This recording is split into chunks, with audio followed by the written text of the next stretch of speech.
Hi guys, welcome back to our channel, Global Korea with Truth.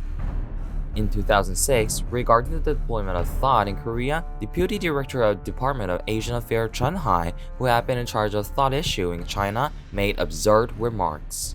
A small country cannot be against a great country. If the Korean government deploys the THAAD system, China almost decided to break a relationship and give Korea a break pressure. In addition, he arbitrarily visited Korea despite the dissuasion of Ministry of Foreign Affairs and met with political and business figures to argue against the deployment of THAAD. Moreover, it is reported that he met with officials from major companies such as Samsung, Hyundai Motor, LG, Lotte while visiting Korea, and said in a threatening tone, if THAAD is deployed, cooperation between South Korea and China could be disrupted soon. Since then, China has banned Korean culture and games and suspended Korean companies in China, citing unjustifiable reason. March 15, 2017, Korea was designated as a prohibited country. But Chinese government says it has never issued ban on Korean Wave, and still makes an excuse that the ban has been fabricated by Korean media. According to the Global Times report on August 5, 2016, it is said that some local stations in China received verbal instructions from government agencies earlier. It agrees with the statement of a Chinese entertainment company. Although no written ban has been imposed officially, they don't want to broadcast Korean entertainment programs in China, and all works related to Korean dramas has already been suspended. To put it simply, they didn't get any instructions from above in written form, but most people already know that in secret. Then what about now, 5 years after ban on Korean Wave? As Chinese media reported, can they really protect their culture industry and become competitive by punishing and banning Korean Wave? QQ.com, the news platform of Tencent in China, is attracting attention by publishing related news which has objective analysis. According to the report, these days, cultural friction between Korea and China is causing a lot of anti-Korean sentiment online, calling Korea a thief country. But it pointed out that this has little effect on Korean Wave.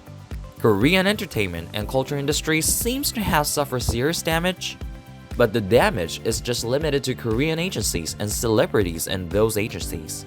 Korean film, drama, and entertainment didn't used to depend much on China from the beginning.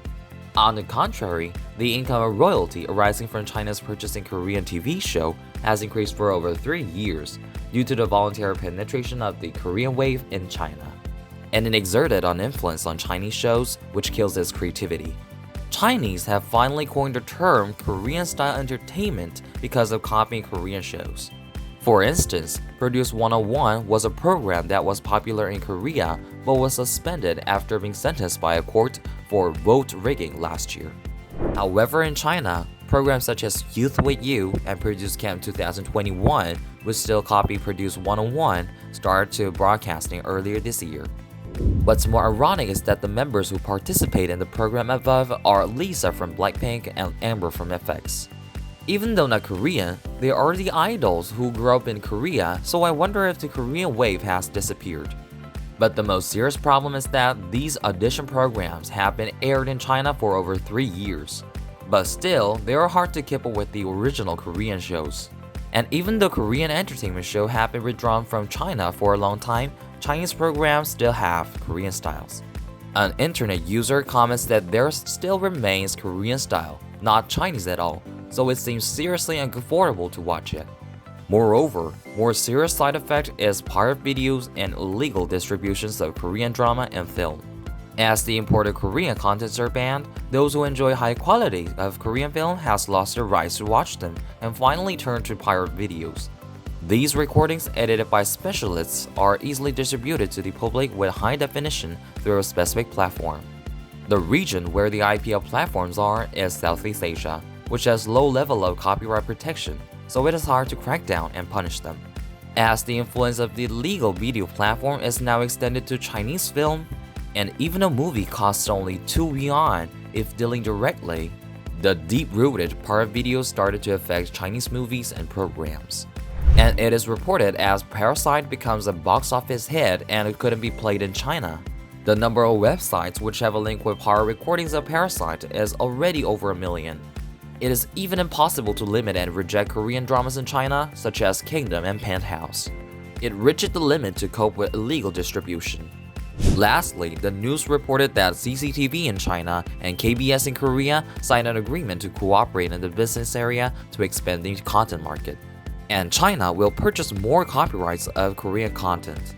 Moreover, as Netflix decided to invest $500 million in the Korean market this year, it predicted that more powerful Korean dramas will overshadow the Chinese market. Sohu.com of China gave a special report with interviews of specialists in several fields about the situation in China nowadays. The following are opinions of these specialists. A scenario writer, Wee Dan said Korean dramas and films always takes novelty and reasoning, which can give watchers some faith and sense of immersiveness. And if Korean wave rolls in China again, the market in China will heat up like a volcano. A drama reporter nicknamed Xiao Zhangyu mentioned the reason why today's Chinese dramas are hopeless is that Chinese cannot but watch Korean dramas and films with perfect and fascinating scenarios through online platform. And audition and entertainment TV shows in China are all copying the Korean patterns. So Chinese fans are voluntarily attracted to Korean content, forgetting the ban on Korean wave. An expert in video editing nicknamed Badao Zongcai said Korean dramas have great number of motive, but China have only 2, which may be dealt with and which should not. It is the very obstacle to creation. Haven't Chinese been exposed to Korean contents due to the ban on Korean wave? We've watched so many of them through internet for sure. If Korean content comes to China again, the result must be same as now. In this debate, nicknamed Wei Lan, a director of video production, left the meaningful comments lastly. Korea makes a drama set to workplace, they make the materials, background, and props seems like the real workplace as much as possible, and makes watchers mesmerized as if it really happened. However, Chinese drama doesn't put much effort in this part. And what is worse, a gap between stories and reality gets larger, the props are just for showing off, not for vivifying characters. And the characterization is so hard to understand that watchers are left numb. They emphasize only commercial values at the expense of story. However, Korean ones have high quality and the actors do know how to act. Whether an actor or an idol, everyone plays their part very well. China focuses on directors and producers, while Korea does on scenarios and actors. That's the biggest difference. I'm now watching Penthouse 2, Vincent Zoe, and Sisyphus the Myth, which is enough to mesmerize watchers. That's why Korean works still have not cooled down in China. Ban on Korean wave must be an unfair measure that should have not been taken. And the thing we should have to know is, they will take such actions whenever their plans go awry. Thus, it is important to stop depending on China excessively, and develop different routes such as Euro or Southeast Asia. Thanks for watching this video and have a nice day.